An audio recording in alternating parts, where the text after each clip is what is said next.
Primeiro livro de Samuel, capítulo 23. Nós vamos ler do versículo 1 até o 13. O texto diz assim: Então disseram a Davi: Eis que os filisteus estão atacando a cidade de Keila e saqueando as eiras. Davi consultou o Senhor perguntando: Devo ir e atacar esses filisteus? O Senhor respondeu a Davi: Vá, ataque os filisteus e livre a cidade de Keila. Porém os homens de Davi lhe disseram: Temos medo aqui em Judá, quanto mais indo a Keila lutar contra a tropa dos filisteus. Então Davi tornou a consultar o Senhor, e o Senhor lhe respondeu: Levante-se, vá até Keila, porque eu estou entregando os filisteus em suas mãos. Então Davi e os seus homens foram a Keila, lutaram contra os filisteus, tomaram todo o gado deles e causaram grande matança entre eles. Todo o povo para a batalha. Para que desceu, Davi perguntou: E será que os moradores de Keila me entregarão, juntamente com os meus servos, nas mãos de Saul? E o Senhor respondeu: Entregarão. Então Davi e os seus homens, que eram 600, saíram de Keila e se foram sem rumo certo. Quando foi anunciado a Saul que Davi tinha fugido de Keila, deixou de persegui-lo. Pai, nós pedimos uma vez mais graça e favor do Senhor, para que nós possamos ter mais do que um discurso, mais do que uma palestra, ou um momento de encorajamento meramente emocional. E nessa manhã o Senhor possa iluminar os olhos do nosso entendimento, que a Tua palavra vivificada pelo Teu Espírito seja comunicada por revelação ao nosso coração, que haja aquela aplicação personalizada que só o Senhor pode produzir dentro de cada um de nós, e que, como o Senhor falou por boca do profeta Isaías, que a Tua palavra cumpra o propósito pelo qual ela tem sido liberada e enviada. Nós oramos no nome do Senhor Jesus. Amém. Queridos, eu olho para um texto como esse e, na verdade, principalmente em se tratando do Velho Testamento, eu gosto sempre de ler ou refletir numa porção das Escrituras como essa, por exemplo, debaixo de uma ótica específica. Em Romanos 15:4, a Bíblia diz: tudo quanto foi escrito, para nosso ensino foi escrito, inclusive essa porção. Em 1 Coríntios 10:11, Paulo, falando da nação de Israel e dos episódios da história do povo de Deus escolhido pelo Senhor, que foram registrados no Velho Testamento, ele diz assim: essas coisas lhes aconteciam e foram registradas para nossa advertência, para nosso exemplo, de nós, de quem são chegados os fins dos tempos. Então eu gosto de olhar para uma história como essa e pensar: é mais do que o registro de um momento da história de Israel, é mais do que o momento na cronologia de um povo, é mais do que apenas uma experiência na vida de Davi, um homem de Deus. A pergunta prática que eu sempre procuro fazer é: o que é que Deus quer falar conosco hoje, a partir disso que aconteceu e foi registrado? E na verdade é algo que tem mexido com o meu coração há muito tempo. O primeiro insight que eu ouvi disso há muitos anos atrás, no mínimo 10 anos atrás, eu acredito que talvez a gente esteja falando até de mais tempo, uma ocasião onde eu vi uma menção do pastor Marcos Gregório, do Ministério Apacentar, sobre esse episódio. Isso me fez parar, pensar, refletir, e esse entendimento tem me ajudado, e a minha oração é que esse entendimento possa te ajudar também. Nós temos em Davi um homem de Deus. Davi recebe uma notícia de que Keila, a cidade de Keila, está sendo atacada pelos filisteus. Davi, até recentemente, estava guerreando contra os filisteus. Era parte das funções que lhe foram atribuídas dentro do reino de Saul. No entanto, agora ele está fugindo de Saul. No entanto, o coração dele, apesar de estar fugindo de Saul, continua amando não apenas o povo de Deus, o seu povo e a sua terra, mas entendendo que Deus tinha um projeto desde antes dos dias de Josué, de que toda a terra prometida fosse deles. No entanto, Davi está no meio de um problemão. Ele está fugindo para salvar a sua vida. E agora ele não está sozinho. O capítulo anterior, o 22, diz que um monte de gente boa decidiu se unir a Davi. A Bíblia diz que quando ele estava na caverna de Adulão, se uniram a ele os endividados, os amargurados de espírito, os levianos, só gente boa. O que me faz acreditar que era tudo gente fugindo dos seus problemas. Endividado, eu tenho certeza que estava fugindo.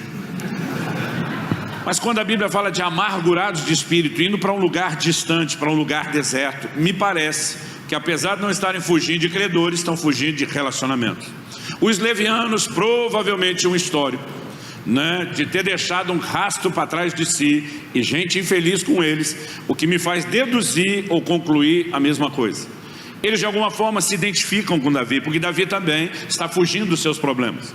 E como diziam nossos avós, é um ditado antigo, um gambá cheira o outro, né? Tem gente com problema que facilmente detecta outro com problema, e parece que a gente se sente atraído a ser parte do mesmo sindicato. Aquela turma se une, né? Davi agora está liderando esse grupo que não tem nenhuma conquista, nenhuma realização. Tudo que eles têm em comum é fugir dos seus problemas. Mas Davi toma conhecimento de uma necessidade, a cidade que ele está sendo atacada. E Davi, como bom líder, proativo, toma iniciativa. O povo não pediu socorro, Deus não havia falado nada, né? E Davi começa a se questionar: será que eu devo livrar a cidade de Keila? Né? Porque tudo que um líder precisa ver é uma necessidade para ele começar a se coçar e querer tomar uma atitude, uma decisão.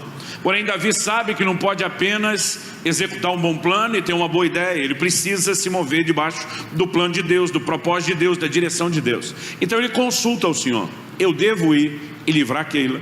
O Senhor diz: deve. Eu vou entregar os filisteus nas suas mãos. Davi agora, além de entender a necessidade, ele tem um comando de Deus. Então ele vai para aqueles homens e diz: negócio seguinte, cambada, nós vamos livrar a cidade de Keila. E essa turma dá uma invertida do tamanho do mundo inteiro no Davi e diz: o quê? Nós estamos com medo aqui em Judá de que uma hora Saul apareça e a gente tenha que guerrear. Nós estamos fugindo para não ter guerra, e você quer empurrar a gente para uma guerra certa. E eles devem ter sido tão convincentes que a Bíblia diz que Davi tornou a consultar o Senhor. Então a atitude de Davi, para mim, de duas umas: ou ele está dizendo, não tenho mais certeza se eu ouvi de Deus ou não, ou ironicamente a gente poderia dizer que ele está dizendo para Deus: Senhor, tem certeza que é para eu ir com essa turma que não quer fazer nada, que estão morrendo de medo, para livrar a Keila, né? E o cenário chega a ser quase cômico, porque Deus está olhando para um bando de gente com problema e dizendo: eu quero que vocês ajudem outras pessoas que também estão com problemas. E talvez poucos episódios do Velho Testamento definam tão bem a realidade do ministério neotestamentário e da nova aliança que eu e você vamos viver como esse. Esse é um tema que eu quero dar para a minha mensagem, para a minha conversa amanhã: é servindo outros, mesmo com problemas. Deus não está esperando encontrar gente que não tenha problema para cumprir o propósito dele ou poder servir outras pessoas. Normalmente é uma disposição do próprio Deus de levantar pessoas que estão enfrentando as suas próprias lutas, que estão enfrentando as suas próprias batalhas, para ajudar outros que também têm suas lutas e batalhas a vencer os seus problemas. E se nós não entendemos esse desenho do ministério, nós vamos viver crise após crise, né? Nós vamos ter muito conflito e dificuldade com isso. São 26 anos de ministério pastoral, quase 30 pregando, mas eu sou filho de pastor, né? Eu estou observando esse negócio há muito tempo, já vi muita água passar debaixo da ponte.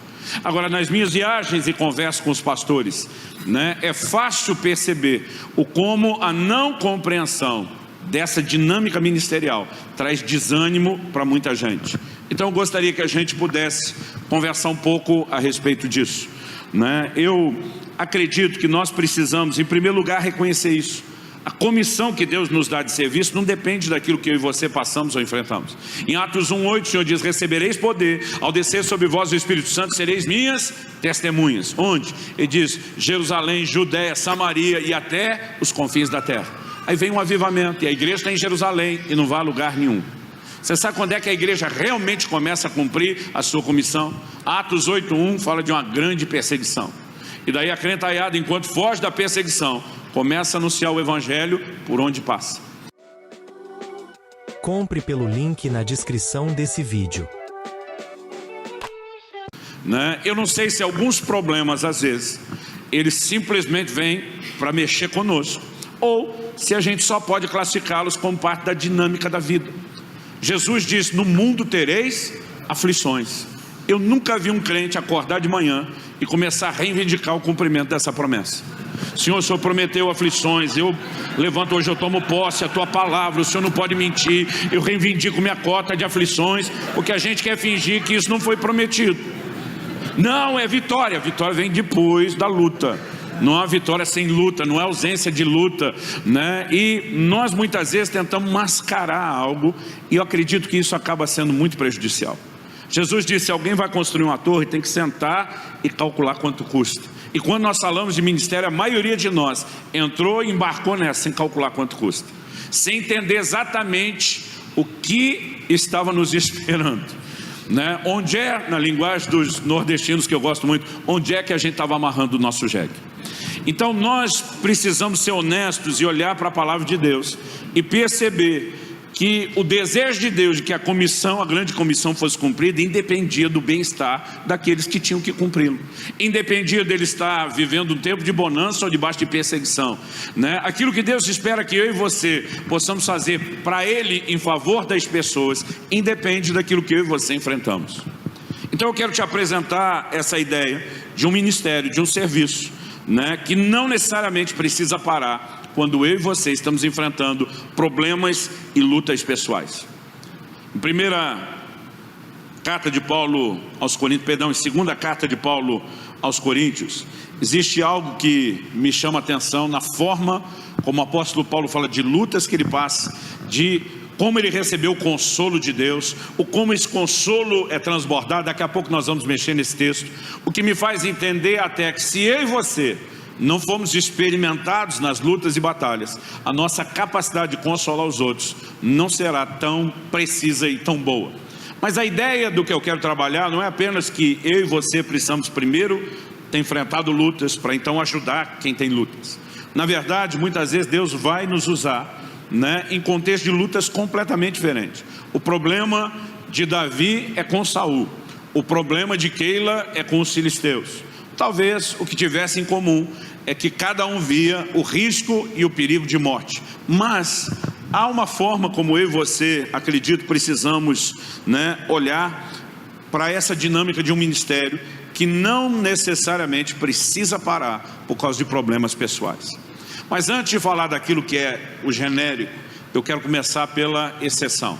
Eu vou dividir a nossa conversa em 3 pontos, que vão ser 3 perguntas. O primeiro deles é: quando devo parar?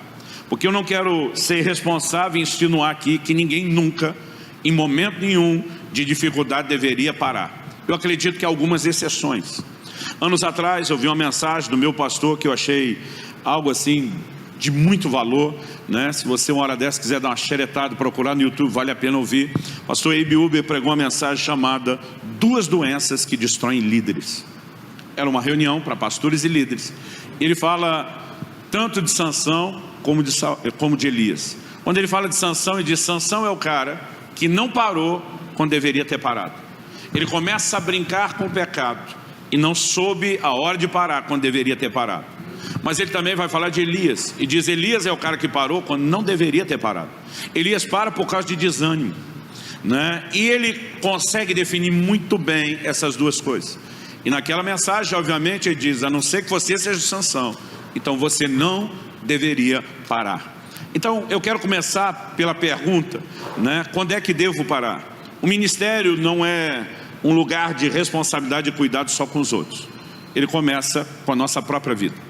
Em 1 Timóteo, no capítulo 4, no versículo 16, Paulo diz: fazendo isso, salvarás tanto a ti mesmo como aos que te ouvem. Ele primeiro diz: tem cuidado de ti e também dos que te ouvem. Se você fizer isso, cuidar de você e também dos que te ouvem, você vai salvar primeiro você e depois a eles. O fato de que Deus nos enviou para tocar outras pessoas e cuidar de outras pessoas não remove de nós a responsabilidade do cuidado pessoal, básico, fundamental. E a primeira coisa que nós precisamos falar quando enfatizamos esse cuidado é que a vida do líder, o ministério, a liderança, ela precisa ser baseada no exemplo, né? Isso para mim é muito claro no padrão das Escrituras. E quando falamos de exemplo, alguém pode tanto na sua vida pessoal ter o exemplo comprometido, ter um tropeço, né? Cometer algum tipo de pecado. Isso não significa que essa pessoa tem que ser descartada e que ela não sirva mais para o reino de Deus. Mas no processo de restauração, ela precisa entender a importância de parar até que recupere o exemplo. Em 1 Coríntios 9, 27, Paulo diz assim: eu esmurro meu corpo, eu reduzo a escravidão. Ele diz para que depois de ter pregado eu não venha a ser desqualificado. Paulo está falando que um ministro, inclusive ele mesmo, poderia chegar ao ponto de ser desqualificado para o ministério. A pergunta é: que desqualificação seria essa? Eu acredito que é uma lógica que ajuda a gente a entender. É só você entender o que Paulo, em 1 Timóteo 3, estabelece como qualificação. E a ausência da qualificação gera desqualificação. Mas em vez de só seguir essa aplicação lógica, vamos tentar pensar de forma mais prática. Se Paulo, hipotético, eventualmente tivesse cometido ali algum pecado de ordem moral, o dia seguinte do pós-pecado, seja ele que tipo de pecado fosse, quando Paulo acordasse pela manhã, ele tinha desaprendido tudo que ele sabia de Bíblia? Não. Paulo teria perdido a experiência ministerial, apostólica, como implantador de igreja, teria perdido a capacidade de aconselhar e orientar novos ministros? Claro que não, porque a desqualificação não tem nada a ver com habilidade, ela tem a ver com exemplo.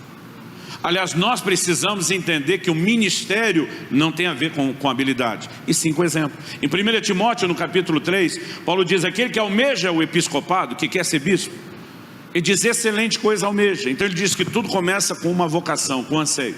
Mas ele diz, no entanto, tem que ter qualificações.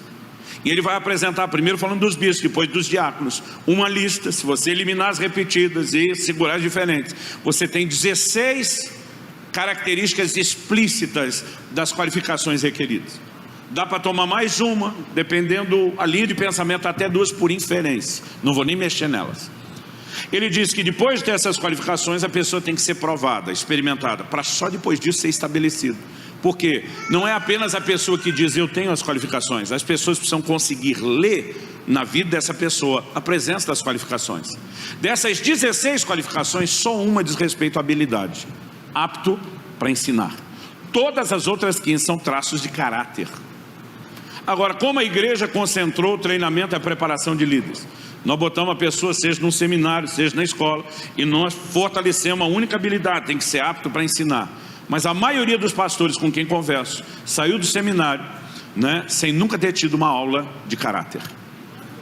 Isso mostra como a nossa visão do que é o ministério de formação, ela vem deficiente há muito tempo. Então uma pessoa que em algum momento tropeçou, ela não está descartada para sempre, mas ela deveria entender a necessidade de parar. A igreja moderna jogou fora o padrão bíblico de disciplina. Outro dia alguém me falou: não, se você entendesse o amor de Jesus pelas pessoas, você não ia trabalhar assim. Eu falei: mas não foi Jesus que falou isso? Se o teu irmão pecar contra ti, repreende. Se ele arrepender, ganhou o teu irmão. O propósito do confronto, da repreensão, da disciplina sempre é ganhar e recuperar as pessoas, não perdê-las. E demais, se ele não te ouvir, volta com testemunha. Se ouvir você as testemunhas, ótimo, ganhou o seu irmão. E se não ouvir, desiste? Não, tenta um terceiro nível, leva para diante de toda a igreja. Se ouvir você e toda a igreja, ganhou o seu irmão. E se não ouvir, aí diz, aí considera gentil e publicano. Porque quem não se arrepende, nem no trato pessoal, nem com testemunhas, nem diante de toda a igreja, então não deve estar mais no meio de vocês. Isso é instrução do próprio Jesus. Agora as pessoas estão tentando explicar para Jesus que ele ensinou errado a conduta que nós como igreja deveríamos ter. Paulo fala de gente na igreja de Corinto e diz: como que vocês não tomaram a providência de que ele fosse tirado do meio de vocês? Mas aí a gente começa a dizer: não, isso não é graça. Mas se Paulo, que é o apóstolo da graça, que teve a revelação, está dizendo que é para agir assim, como que eu vou dizer que ele estava errado? Se eu vou olhar para Jesus e Paulo dizendo que eles não entenderam, a Bíblia não tem uma credibilidade nenhuma, gente. Então nós precisamos voltar a entender que há princípios que não podem ser negociados. Agora, por que nós começamos a jogar a disciplina fora? Porque nós começamos a interpretar a disciplina como punição. E disciplina não é punição. Eu lembro de uma ocasião, um líder de uma das primeiras igrejas que eu pastoreei, ele havia caído em adultério, ele se arrependeu, não tem a menor dúvida. Esse cara passou uma semana enfiado no mato, sem comer, sem beber, sem tomar banho, chorando, se arrependendo profundamente. Veio, confessou o pecado para mim, confessou para a equipe pastoral, confessou para a família, todo mundo perdoou. Ele foi à frente da igreja confessar, pedir perdão, mas nós o afastamos do ministério. E mais ou menos um ano depois, estávamos lidando com ele no meio do processo. Um irmão chega para mim e diz: até quando vocês vão punir fulano de tal? Eu falei: como é que é? Até quando vão punir? Eu falei: você está enganado a respeito da ideia de punir. Disciplina não é punição. Eu falei para ele: o cara se arrependeu, a família perdoou, nós liderança perdoamos, a igreja perdoou, antes de tudo Deus perdoou. Se Deus e o mundo perdoou, que direito nós temos de punir? O cara olhou para mim e falou: exatamente. Eu falei: nós não estamos punindo, criatura, nós estamos ajudando esse camarada a se levantar. Eu falei, ninguém está tratando ele dessa forma. Ele passou por dificuldades nesse processo. Eu levei ele para dentro de casa. Eu levei ele para dentro da minha casa. Não estou chutando esse cara embora, mas ele perdeu o exemplo. E só depois que recuperar o exemplo é que vai voltar. Eu nunca desisti. Esse camarada está comigo até hoje na minha equipe. Nunca desistimos dele. Mas, gente, amar as pessoas, decidir restaurá-las, não significa pular princípio. Se na hora do aperto, antes da queda, esse camarada parasse tudo e dissesse, eu tenho que dar atenção a mim, para não botar tudo a perder, teria sido tudo diferente. Mas porque não parou antes, precisou parar mais do que teria parado antes. Depois teve um processo terrível para ser trabalhado, e eu não tenho dúvida de que situações de pecado ou da iminência dele, a gente deveria parar tudo que está fazendo, porque para Deus quem você é mais importante do que você faz.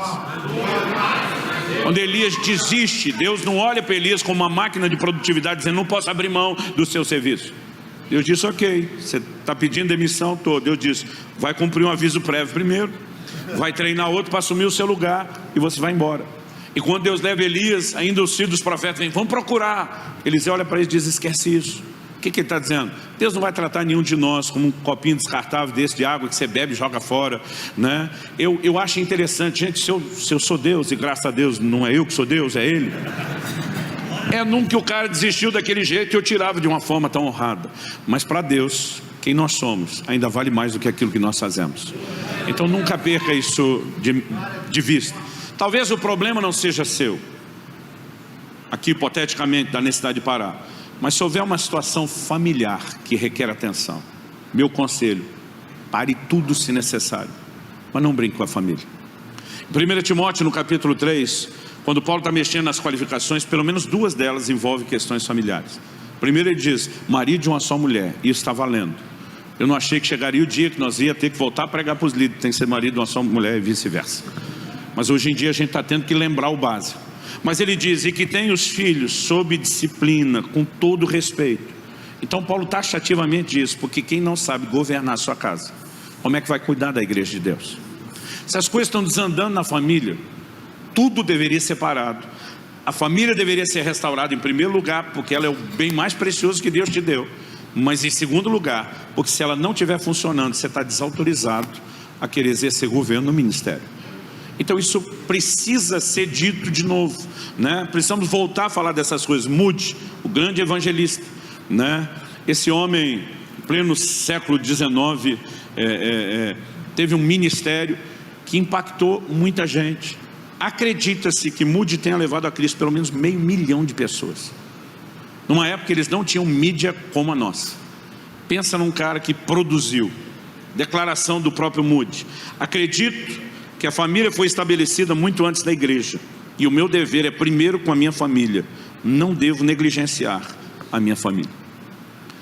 Então normalmente para os pastores e líderes que caminham conosco, nosso conselho é, se houver alguma necessidade pessoal, a ponto de haver iminência de pecado, ou mesmo se ele já aconteceu, se houver uma iminência de problema na família, ou mesmo se ele já se instalou, se necessário, pare tudo. Nós temos um acordo com os pastores da nossa igreja, né, de que isso não tem nem que ser pedido.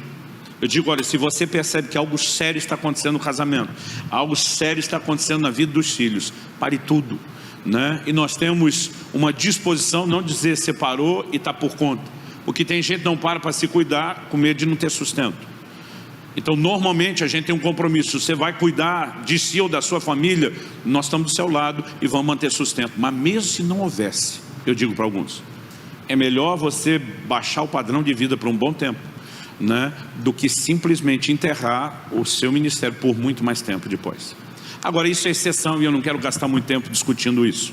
A pergunta principal, eu só queria me resguardar de tratar a exceção para isso não ser entendido de forma errada, é o nosso segundo tópico: quando devo continuar? Então, em toda e qualquer situações de problemas e desafios que não envolva o comprometimento do caráter ou da família, eu acredito que a gente não precisa necessariamente parar. Acredito, pelo contrário, que a gente tem que ter firmeza. Então vamos lá para o texto de Paulo que eu falei, 2 Coríntios, capítulo 1. Vamos começar a partir do versículo 3. O apóstolo diz: bendito seja o Deus e Pai de nosso Senhor Jesus Cristo, Pai de misericórdias e Deus de toda a consolação. É Ele que nos consola em toda a nossa tribulação, para que pela consolação que nós mesmos recebemos de Deus, possamos consolar os que estiverem em qualquer espécie de tribulação. Porque assim como transbordam sobre nós os sofrimentos de Cristo, assim também por meio de Cristo transborda o nosso consolo. Se somos atribulados, é para o consolo e salvação de vocês. Se somos consolados, é também para o consolo de vocês. Esse consolo se torna eficaz na medida em que vocês suportam com paciência os mesmos sofrimentos que nós também suportamos. A nossa esperança em relação a vocês é sólida, sabendo que assim como vocês são participantes dos sofrimentos, assim também serão participantes da consolação. Eu li isso tudo para você entender o pano de fundo da declaração que vem agora. É lógico que é bom lembrar que Deus é o Deus de toda consolação, e que com a consolação que nós somos consolados, consolamos os outros. Mas olha o que Paulo diz no 8: porque não queremos, irmãos, que vocês fiquem sem saber que tipo de tribulação nos sobreveio na província da Ásia. Foi algo acima das nossas forças, a ponto de perdermos a esperança até da própria vida. Outra tradução diz: a ponto de desesperar da própria vida. Eu quero fazer uma pausa aqui na leitura, abrir um parênteses e mexer num assunto que tem sido evitado nos últimos anos, apesar de ser uma realidade. É impressionante o como nós temos ouvido acerca de suicídio de pastores. E é algo que você precisa lembrar, que você não é um robô, que você não é uma máquina. Quando a Bíblia fala de Elias, a Bíblia diz que ele era homem semelhante a nós. O que é essa semelhança? Pensa num cara bipolar. Uma hora está fazendo descer fogo do céu, uma cena de avivamento, a nação de joelho gritando só o Senhor é Deus. Daqui a pouco está no deserto e depois na caverna, pedindo para si a morte. É um negócio no mínimo curioso, porque a Bíblia diz que Elias correu para o deserto e depois para a caverna, porque Jezabel, a mulher de Acabe, ameaçou matá-lo. E a Bíblia diz que ele fugiu para salvar a vida. E agora que ele fugiu para salvar a vida, ele diz para Deus: melhor me é morrer do que viver. Se eu sou Deus, eu falo para ele: volta lá que Jezabel resolve o seu problema, ué. Gente, tem hora que nem a gente se entende. Elias, você não queria viver, por isso fugiu. Pois é, mas agora eu desanimei de viver. E a gente tem essas coisas, e é fácil chamar o Elias de bipolar, mas a Bíblia está dizendo que ele é parecido com a gente. Nós somos seres sujeitos a altos e baixos. Agora, quando a palavra de Deus mostra esse nível de vulnerabilidade, não significa que eu e você estamos debaixo de um decreto de derrota ou de falência. O apóstolo Paulo não diz que resolveu tirar a própria vida, ele diz que desesperou da vida, mas nós vamos ler o como ele venceu isso. O Elias não tirou a vida. Outro dia eu falei: até o Elias, um homem de Deus daquele naipe, decidiu não viver mais. Eu falei: não, ele disse para Deus que não queria mais, jogou a batata quente para Deus, disse: Senhor, resolve. Se quiser me dar o presente e me levar antes, eu te sou grato. Mas ele não tomou nenhuma ação ou decisão. Gente, vamos voltar a tratar esse assunto como deveria ser tratado? Na minha opinião, vou apresentar com minha opinião, que você pode discutir isso na sua cabeça ou com a sua equipe de líderes depois se quiser. O suicida está lascado. Por quê? Porque Paulo em 1 Coríntios diz: se alguém destruir o corpo, que é o santuário de Deus, Deus o destruirá. O que significa Deus o destruirá? O cara já destruiu o corpo, o que é que sobrou para Deus destruir? Ele é o autor da vida, ele é quem deve tirar a vida. Há mecanismos muito claros contra os quais nós não podemos trabalhar. Agora, nós começamos a ter uma atitude em nome de empatia, simpatia, misericórdia, e as pessoas estão falando de um jeito, a gente entende, principalmente o pastor que está apanhando no ministério há muito tempo. Não, só quem está nisso sabe. E nós começamos a criar uma cultura de defender esse tipo de atitude.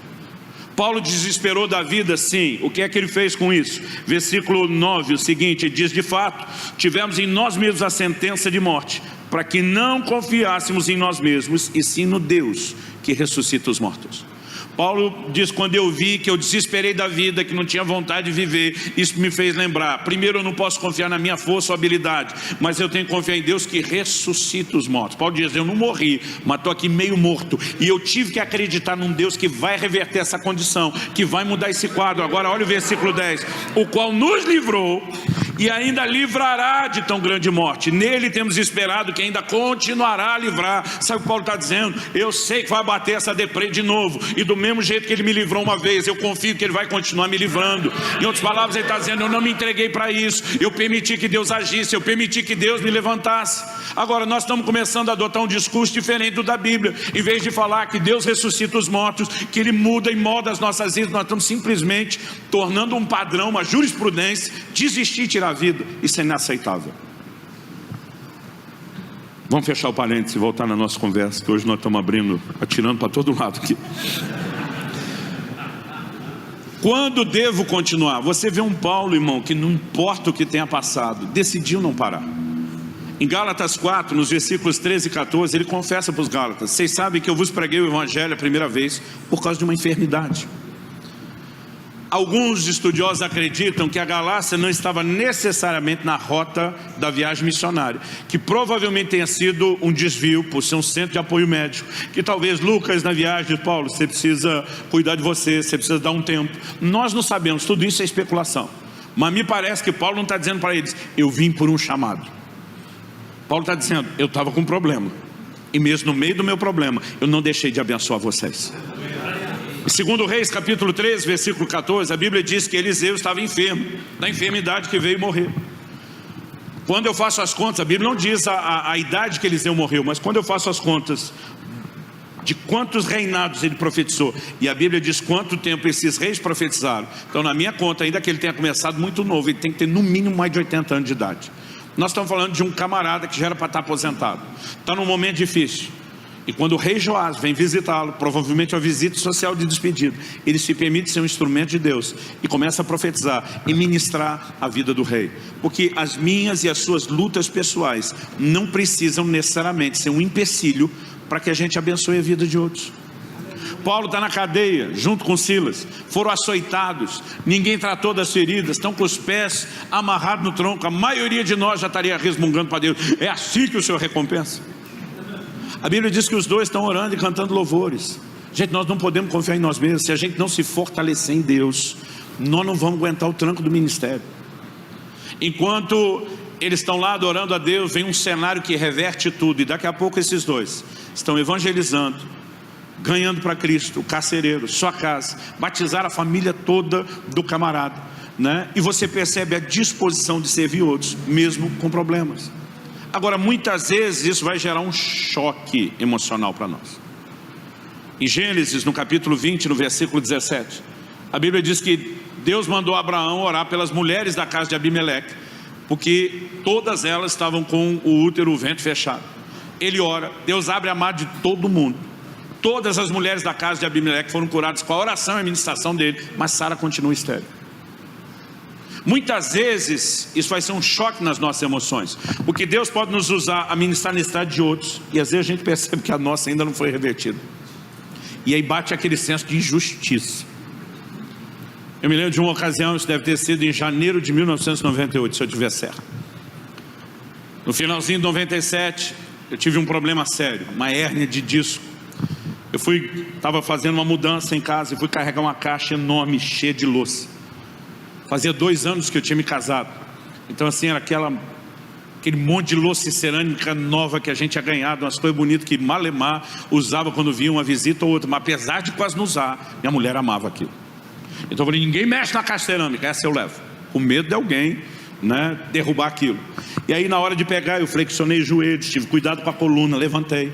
Eu não ia carregar numa distância muito longa, mas a hora que eu comecei a andar, eu percebi que eu não conseguia suportar aquele peso.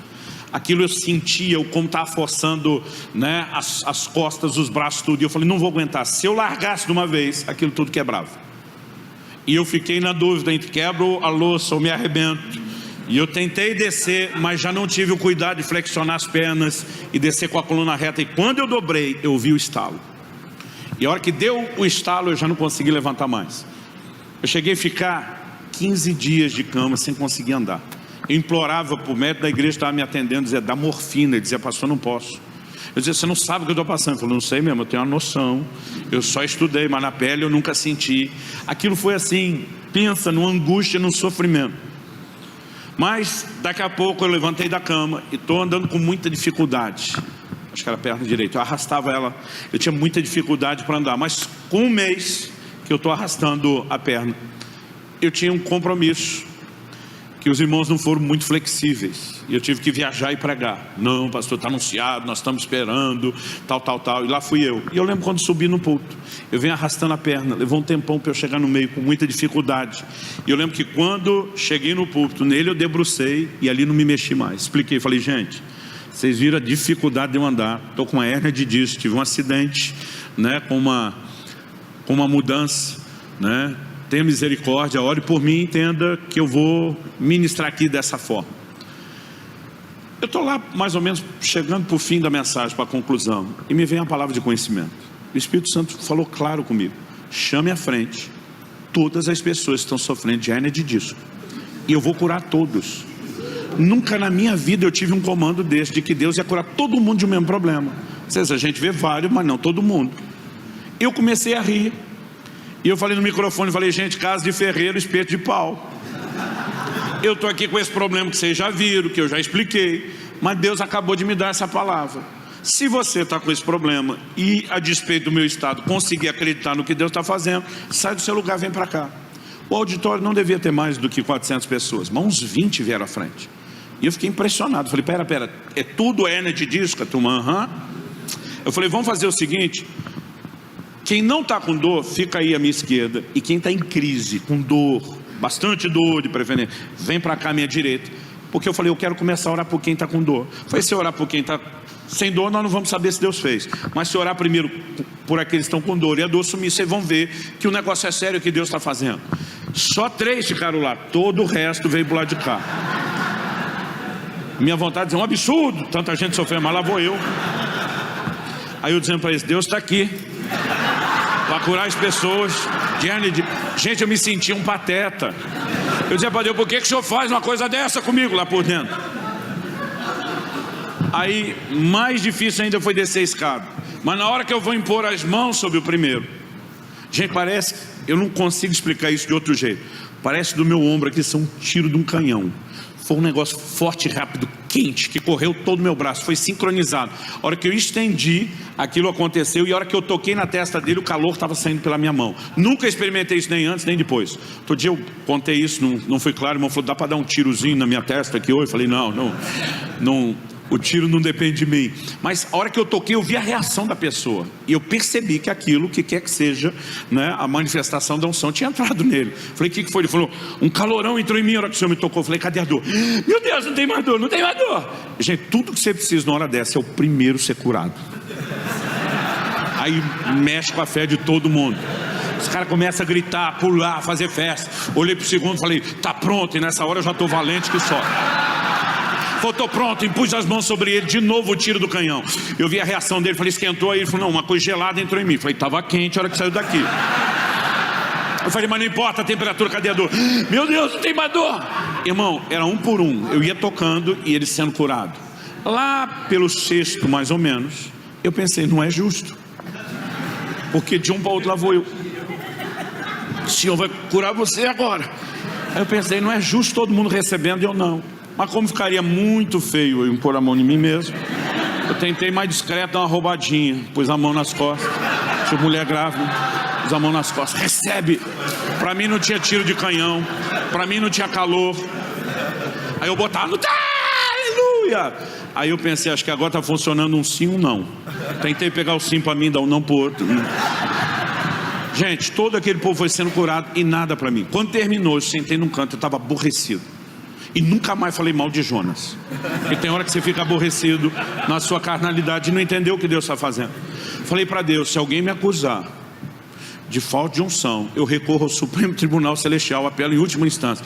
Eu senti o tiro do canhão, a unção estava lá. Por que ela não funcionou para mim? Falei para Deus, se alguém me acusar de não crer no que o Senhor faz, eu também vou recorrer ao Supremo Tribunal Celestial e apelo em última instância. Eu parei de pregar, eu fiz esse papel de ridículo, arrastando a perna e dizendo que o Senhor faz. Eu não faria isso se não acreditasse. Por que não funcionou para mim? E tem hora que você quer tanto que Deus fala, Ele não fala com você. Tem hora que você nem queria que Ele falasse, Ele fala. E o Espírito Santo falou comigo assim, o propósito dos dons é para servir os outros, não a si mesmo. Assim como você não vai se profetizar, você não vai se curar nesse sentido. É lógico que você pode, querido. E naquele dia Deus me disse, exerça a sua fé. Você não é um pregador de fé? E eu tive que ir para a briga de fé. Tive que me posicionar naquilo que era meu por direito, começar, né, a confessar a palavra de Deus. Mas, gente, levou um tempo. Aquela situação me era tão grave que o médico da igreja falou, pastor, nem cirurgia resolve o seu problema. E alguns meses depois aquilo desapareceu, né? Agora, não foi naquele formato. Agora tenta imaginar o sentimento de injustiça que está dentro de mim. O Senhor me usando na vida de outros, eu aqui. Eu lembro de uma semana, irmão, que eu estava assim, feio na fita financeiramente. E Deus me usou para liberar uma palavra na vida de alguém. Eu falei, um milagre está sendo liberado. Aquele cara recebeu uma provisão financeira. E eu continuei lascado. Eu já tive que consolar amigo no ministério que queria desistir, estava desanimado. E o cara foi sobrenaturalmente encorajado. E eu continuei querendo desistir. Porque eu estava com o mesmo desânimo. Deus me usou para levantar o cara e eu continuei desanimado. Eu posso te dar N exemplos de situações vividas ao longo desse tempo. E eu tenho certeza que você pode me contar um monte de história. E se nós não soubermos como lidar com essa dinâmica, nós começamos a entrar numa pira perigosa de questionar Deus, a justiça de Deus. E não tem nada a ver, né, a justiça no sentido de conserto é isso. E não tem nada a ver uma coisa com a outra. Nós precisamos de fato entender e compreender que há uma dinâmica por trás da maneira como Deus decidiu trabalhar e lidar conosco dessa forma. Primeiro, eu quero te mostrar um fato, né? Há um cenário bíblico repetido de gente servindo os outros mesmo com problema. E não acho que eu e você vamos ser exceção. Em 1 Coríntios, no capítulo 15, e no versículo 58, o apóstolo Paulo faz uma declaração importantíssima. Ele diz, portanto, meus amados irmãos, sejam firmes, diga comigo, firmes, inabaláveis, diga lá, inabaláveis. E depois ele diz, e sempre abundantes na obra do Senhor, sabendo que no Senhor o vosso trabalho não é vão. Ele não fala só de produtividade, ele não fala só de ser abundante. Primeiro ele diz, tem que ter firmeza. Segundo, tem que ser inabalável. Por quê? Porque não apenas o diabo, mas as circunstâncias vão tentar nos demover da nossa firmeza, vão tentar nos abalar. E Deus está dizendo, você quer ser abundante, você quer produzir? Entenda primeiro a necessidade de ser firme e inabalável. E se nós não desenvolvemos esse nível de resiliência, nós não vamos aguentar o tranco. Outro dia alguém disse, queria ter ouvido isso antes de começar. Eu falei, eu também, mas ainda dá tempo de arrumar muita coisa. Agora, em Gálatas 6,10, Paulo diz assim, não nos cansemos de fazer o bem, porque a seu tempo ceifaremos, se não desfalecemos. Fazer o bem cansa? Pergunta para a dona de casa. Mesmo amando o marido e os filhos, fazer todo dia de novo aquelas mesmas coisas que parece que ninguém enxerga, reconhece ou agradece, dá esse sentimento de cansaço. E se fazer o bem não cansasse, Deus não estaria lembrando a gente. Então, eu acredito que essa dinâmica do ministério já haveria cansaço se não houvesse problema. Só está sempre fazendo o bem para os outros. E daqui a pouco vou mexer nessa dinâmica da falta de reconhecimento. Isso já poderia nos abalar. Agora, o que dizer quando você ainda tem que lidar com isso no meio de problemas? Se nós não olharmos da forma correta e não entendemos a postura que nós precisamos ter em Deus, de ser fortalecido nele, nós não vamos aguentar o tranco. Então deixa eu mexer numa emoção que para nós é pior do que apenas servir os outros com problema. Senhor, eu estou com o meu. Porque a gente ainda, vendo o que Deus faz para os outros, a gente se anima pelo que Ele pode fazer por nós. Mas deixa eu falar de um sentimento mais complicado, para mim e para a maioria dos pastores e líderes que eu ouço. Esse é o meu terceiro e último tópico, que vai ser essa pergunta: de onde vem a nossa recompensa? Vamos voltar lá no episódio de Davi, que nós lemos e deu trilho para a gente. O cara vai, arrisca a sua vida, a vida dos seus homens, para salvar a cidade. Salvou todo mundo, virou agora o herói da cidade. Aí Davi recebe uma notícia de que Saul está vindo contra ele. Então Davi vai perguntar para o Senhor: meu Deus, Saul está vindo mesmo? E Deus diz: pior que está. Sabe, não tem um negócio assim não, Davi, como você é meu queridinho, já dei um sumiço, um perdido nele no meio do caminho. E diz: tá, você vai fugir. Aí Davi faz a segunda pergunta: e o povo de Keila vai me entregar nas mãos de Saul? Deus diz: pior que vai. Não, Deus, eu sou o herói deles, eu salvei a vida deles, eu salvei a cidade deles, eu corri um risco enorme, botei a minha vida em jogo, a vida dos meus homens, a gente se sacrificou, a gente fez tudo isso por eles. Deus diz, mesmo assim a memória do povo é curta. Eles vão esquecer rapidinho o que vocês fez e vão entregar você de bandeja nas mãos de Saul. Agora, irmão, vamos parar e pensar o seguinte: se a gente ficar esperando que as pessoas que a gente serve e ajuda nos dê o combustível de gratidão, nós vamos desistir muito rápido. Para começo de conversa, o povo de Keila nunca pediu ajuda para Davi. Quem mandou Davi foi Deus. Então quem é que tem que recompensar Davi? É Deus. Nós entramos na vida de pessoas que nunca nos pediram ajuda. Tem gente que pediu, sim, mas tem gente que nós fomos evangelizar, ajudar e nunca pediu. E nós somos por quê? Porque Deus nos enviou. Quem que tem a responsabilidade de nos recompensar? É Deus. Nós não estamos fazendo para as pessoas, elas são beneficiadas, mas nós estamos fazendo para Ele. E se isso não estiver firme dentro de nós, nós vamos começar a viver uma decepção atrás da outra, e isso tem o poder de nos machucar e tem o poder de nos ferir. Muitas vezes as pessoas entram nesse lugar de desânimo por causa de expectativas que não foram alcançadas. Qual foi a oração de Elias? Quando ele diz, melhor me é morrer do que viver, ele diz, porque eu não sou melhor do que meus pais. Ele estabeleceu algum alvo, algum padrão que ele não estava conseguindo alcançar. Expectativas não realizadas, elas geram uma decepção muito forte, muito intensa. E não adianta a gente esperar que as pessoas agradeçam. Eu não estou dizendo que elas não vão agradecer nunca. Quando Davi ganhou o carcereiro lá de Filipos com a sua família, ele fez depois o que não tinha feito antes. Tratou as feridas, né, de Paulo e Silas, deu de comer para eles. Não quer dizer que nunca as pessoas vão agradecer. Quando Paulo está na ilha de Malta, depois daquele avivamento que Deus usa curando os enfermos, as pessoas agora começam a trazer provisão para a viagem deles, dele e dos demais náufragos. Não quer dizer que nunca vão agradecer. O que eu e você precisamos entender, a gente não tem que esperar a gratidão. Se ela vier, é bônus. Se não vier, a gente não precisa dela. Porque nós não fizemos o que fizemos, não estamos fazendo o que estamos fazendo, não faremos o que ainda vamos fazer para as pessoas. Nós estamos fazendo para o Senhor. E a recompensa vem dele. Apocalipse 22:12, o Senhor diz, eis que cedo venho, e comigo está a minha recompensa, para dar a cada um segundo as suas obras. No final das contas ele vai dizer, foi para mim que você fez. Davi, fui eu que mandei você servir o povo de Keila, não foi? Foi. Quem te recompensou eu. Esquece a imaturidade deles. Você fez para mim, sou eu que te honro. Aliás, como parte disso, já estou te dando a letra, que Saul está vindo, e o que eles vão fazer com você? Vazar. A gente tem que redirecionar essas expectativas, senão nós não vamos suportar. Quem está entendendo, diga amém.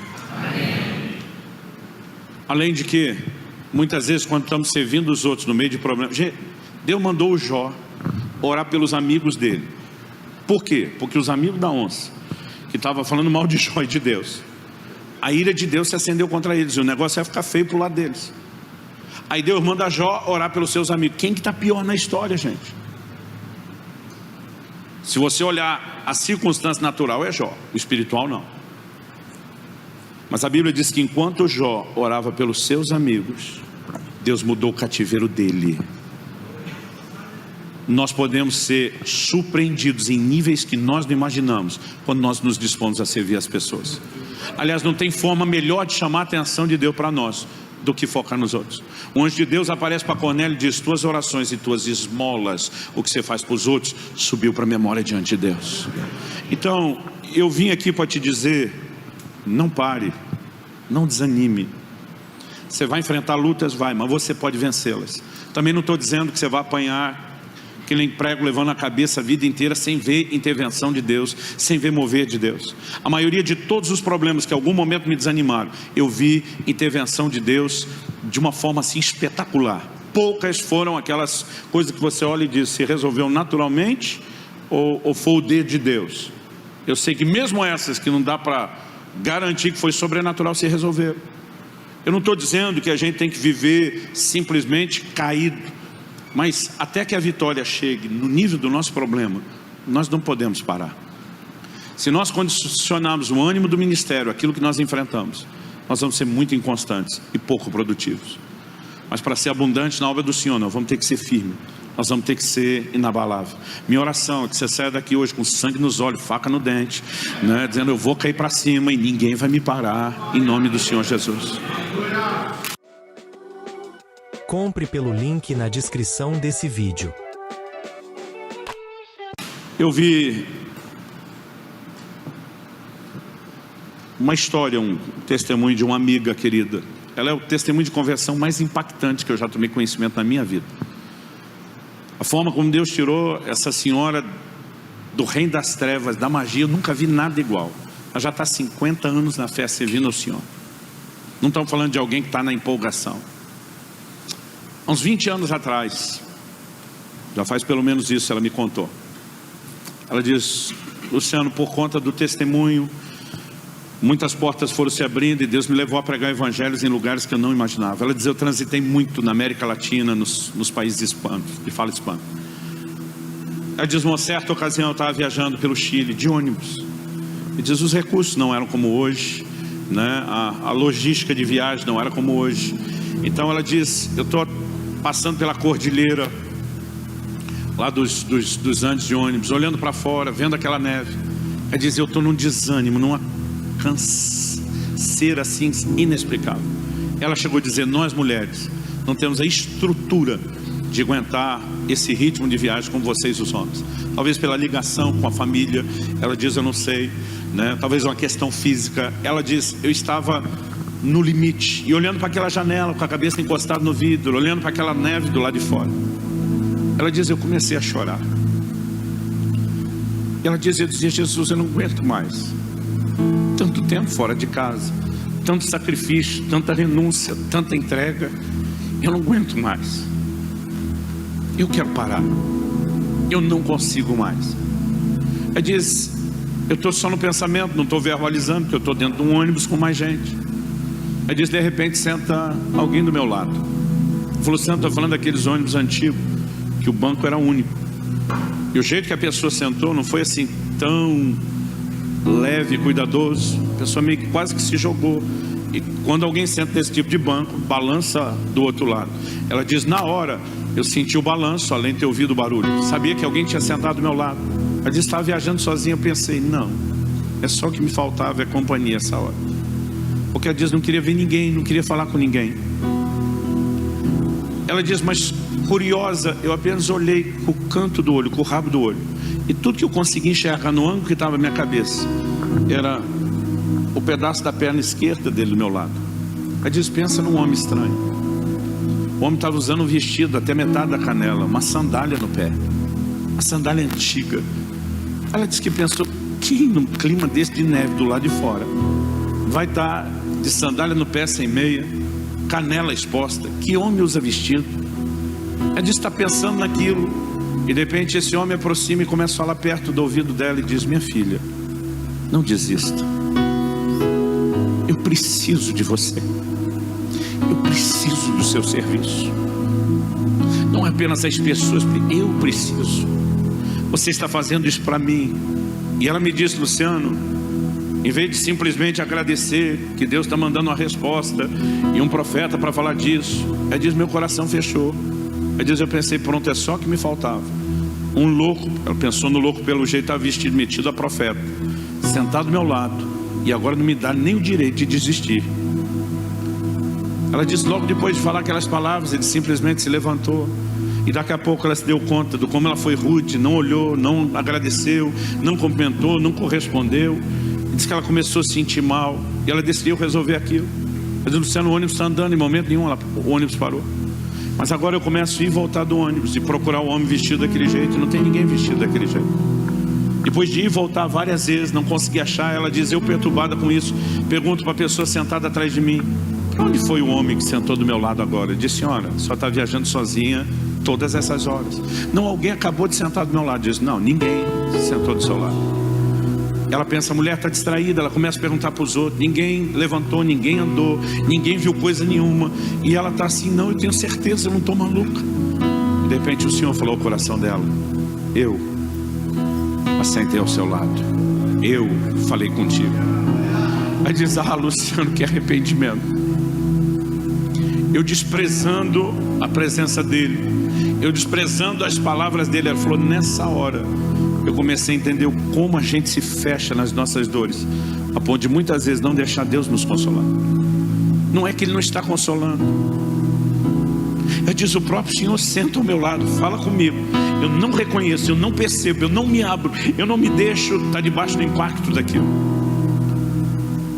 Ela disse, foi depois de entender isso, eu abri meu coração, e Ele trouxe consolo sobrenatural. Alguns meses atrás eu encontrei ela. Falei, aí, ainda tem vontade de desistir? Aí diz, várias vezes. Mas eu me lembro daquela voz cochichando no meu ouvido, preciso de você, não desista, não pare. Querido, um dia eu e você vamos estar diante do nosso Senhor.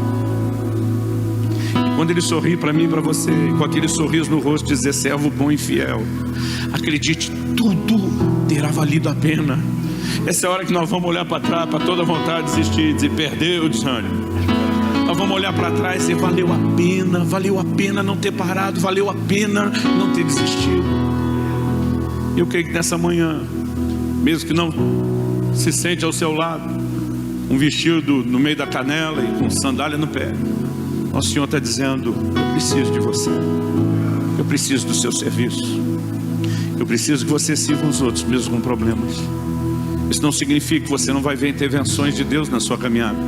Isso não significa que o Deus de toda consolação não vai fazer por você o que faz por outros. Mas nós não podemos condicionar o chamado que Ele nos deu a qualquer tipo de bem-estar. Vamos ficar em pé, vamos orar.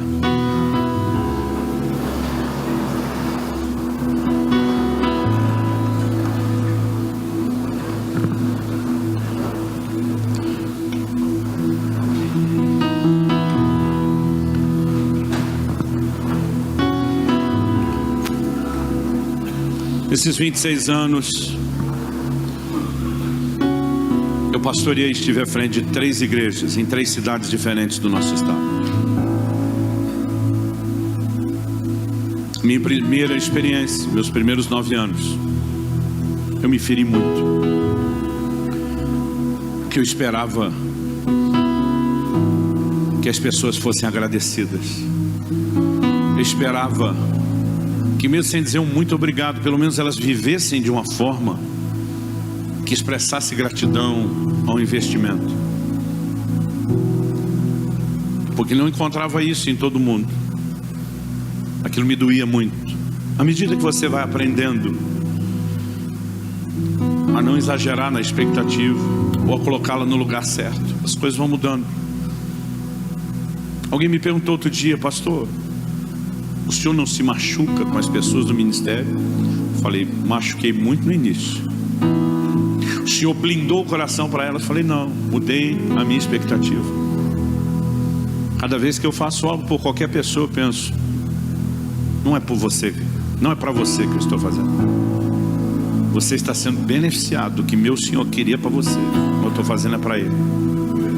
Então não importa, eu penso comigo mesmo, olhando para alguém, não importa se você me agradeça, não importa se você der algum retorno, aquele a quem eu estou servindo, Ele nunca vai deixar de recompensar. Hebreus 6:10 diz, Deus não é injusto para se esquecer das vossas obras. Outro dia um pastor me disse, ministério é injusto. Falei, não. Não, o ministério é ingrato. Falei, não, as pessoas são ingratas, o ministério não. E nosso Senhor também não. Ele não é injusto e Ele não é ingrato. Então não importa se os outros não reconhecerem, se a gente lembrar que nós estamos fazendo para Ele, que um dia nós vamos estar diante dEle. Aí eu vivo por esse dia, eu vivo a minha vida esperando aquele sorriso no rosto dEle, Ele olhando para mim dizendo, servo bom e fiel, entra, entra. E quando o coração se alinha, essa carga, ela some, ela desaparece. Nós vamos viver o ministério com leveza e vamos nos tornar o que deveríamos ser desde o início, servos. Nós não somos mercadores, negociantes. Eu dou o serviço ministerial em troca da sua gratidão. Nós somos servos e nós estamos fazendo em troca de nada, apesar que o nosso Senhor que nos mandou servir, Ele vai recompensar. E quando nós entramos nesse lugar, tem leveza. Nessa manhã eu quero te dizer, tem consolo sobrenatural de Deus para você. E eu quero que a gente ore crendo numa intervenção dos céus. Eu não vim tentar dar uma descarga motivacional em você. essa dura pouco e a gente tem que ficar repetindo a dose toda hora. Eu creio que Deus quer trazer esse consolo sobrenatural que Paulo falou. O Deus que ressuscita os mortos, o Deus que nos livrou, o Deus que continuará a nos livrar, está nesse lugar. Foi Ele que te chamou, foi Ele que te enviou, é Ele que quer cuidar de você. Pai, nós oramos dessa manhã. Em primeiro lugar, te agradecemos o privilégio de te servir no ministério. Não aceitamos a ideia de que o ministério veio para azarar ou estragar a vida da gente. Tua palavra diz: ninguém toma para si essa honra, a não ser aquele que é chamado por Deus. Nós queremos olhar para o ministério como ele é uma honra. E nós te pedimos nessa manhã, trata conosco. Ajuda-nos, Senhor, a ter o alinhamento correto dentro de cada um de nós, de expectativas, de emoções. E nós oramos por fortalecimento na vida de cada um dos nossos irmãos e irmãs. Pai, em nome de Jesus, toca-nos. Espírito Santo, toca-nos. Nós oramos que o teu consolo sobrenatural se manifeste. Nós oramos por forças novas. Nós oramos, ó Deus, por mais do que mero e simplesmente ânimo. Nós oramos por fortalecimento interior. Em nome de Jesus. Em nome de Jesus. E para a glória de Deus.